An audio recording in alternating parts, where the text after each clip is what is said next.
तो क्या आप भी सशस्त्र सीमा बल यानी एसएसबी ज्वाइन करना चाहते हैं? अगर जवाब हाँ है तो भाई ये मौका हाथ से जाने मत देना।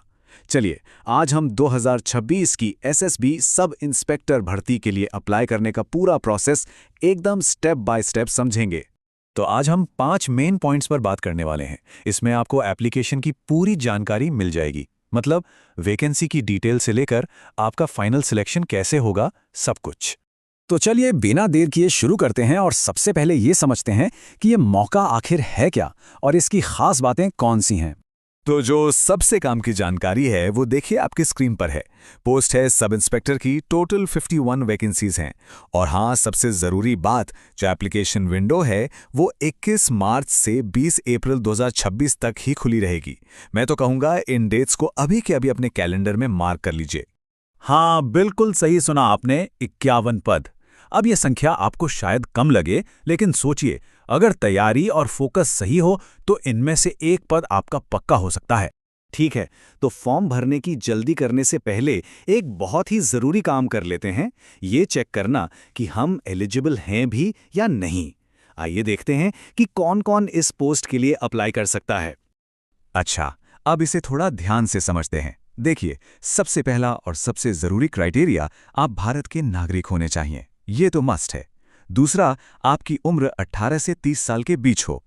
तीसरा, आपके पास जो भी रिलेटेड ट्रेड है उसमें डिग्री या डिप्लोमा होना चाहिए।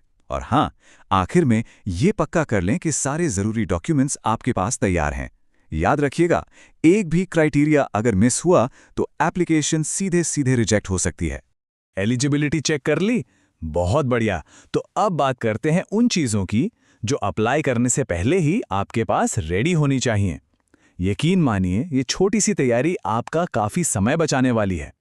चलिए एक फटाफट चेकलिस्ट बना लेते हैं। आपको चाहिए होगा आधार कार्ड, आपके सारे एजुकेशनल डॉक्यूमेंट्स, आपका निवास प्रमाण पत्र और अगर लागू हो तो जाति प्रमाण पत्र। अब यहाँ थोड़ा ध्यान दीजिए, आपको अपने सिग्नेचर और एक पासपोर्ट साइज फोटो को स्कैन करके तैयार रखना है। एक टिप देता हूँ, स्कैन एकदम क्लियर होना चाहिए और उसका साइज पोर्टल के निर्देशों के हिसाब से ही रखें। और हाँ, एक चालू ईमेल आईडी और मोबाइल नंबर तो चाहिए ही। अब बात फीस की, तो प्रोसेस काफ़ी सिंपल है। जो भी जनरल, ईडब्ल्यूएस और ओबीसी कैटेगरी के उम्मीदवार हैं उनके लिए फ़ीस है सिर्फ 100 रुपये। और अच्छी बात यह है कि एससी, एसटी, एक्स सर्विसमैन और सभी महिला उम्मीदवारों के लिए कोई फीस नहीं है, यानी कि ज़ीरो। चलिए जी, अब आते हैं इस गाइड के सबसे ज़रूरी हिस्से पर, जिसका आप शायद इंतज़ार कर रहे थे। ऑनलाइन एप्लीकेशन फॉर्म आखिर भरना कैसे है, हम इसे स्टेप बाय स्टेप देखेंगे ताकि कोई भी गलती की गुंजाइश न रहे। सबसे पहला और सबसे ज़रूरी कदम, आपको सिर्फ और सिर्फ ऑफिशियल वेबसाइट पे ही जाना है, sscb.gov.in। मैं इसे दोबारा बोल रहा हूं क्योंकि आजकल फर्जी वेबसाइट्स बहुत हैं, तो उनसे बचना है। तो पहला स्टेप है रजिस्ट्रेशन। वेबसाइट पर अप्लाई ऑनलाइन का लिंक ढूंढिए, फिर न्यू यूज़र रजिस्टर हेयर पर क्लिक कर दीजिए। अपनी बेसिक डिटेल्स भरिए और सबमिट कर दीजिए।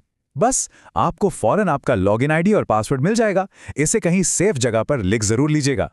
रजिस्ट्रेशन के बाद जो डिटेल्स मिली हैं उनसे लॉगिन करिए। अब आपके सामने मेन एप्लीकेशन फॉर्म खुल जाएगा। यहाँ पर अपनी हर जानकारी, खासकर नाम की स्पेलिंग और डेट ऑफ बर्थ, बहुत ध्यान से भरिएगा। अच्छा होगा कि अपने डॉक्यूमेंट से एक बार डबल चेक कर लें। इसके बाद जो डॉक्यूमेंट्स आपने स्कैन करके रखे थे उन्हें एक एक करके अपलोड कर दीजिए। और अब आता है फाइनल स्टेप। अगर आप पर फीस लागू होती है तो पेमेंट गेटवे पर जाकर उसे भर दीजिए। सब कुछ एक बार अच्छे से चेक करके फिर फाइनल सबमिट बटन पर क्लिक करें। और हाँ, एक काम बिल्कुल मत भूलना, एप्लीकेशन स्लिप को डाउनलोड करके उसका प्रिंट ज़रूर निकाल लें। ये आगे आपके बहुत काम आएगा, एक प्रूफ की तरह। बहुत बहुत बधाई, आपका फॉर्म सबमिट हो गया है। लेकिन कहानी अभी ख़त्म नहीं हुई है। तो अब सवाल यह है कि इसके बाद क्या। चलिए फटाफट सिलेक्शन प्रोसेस पर भी एक नज़र डाल लेते हैं।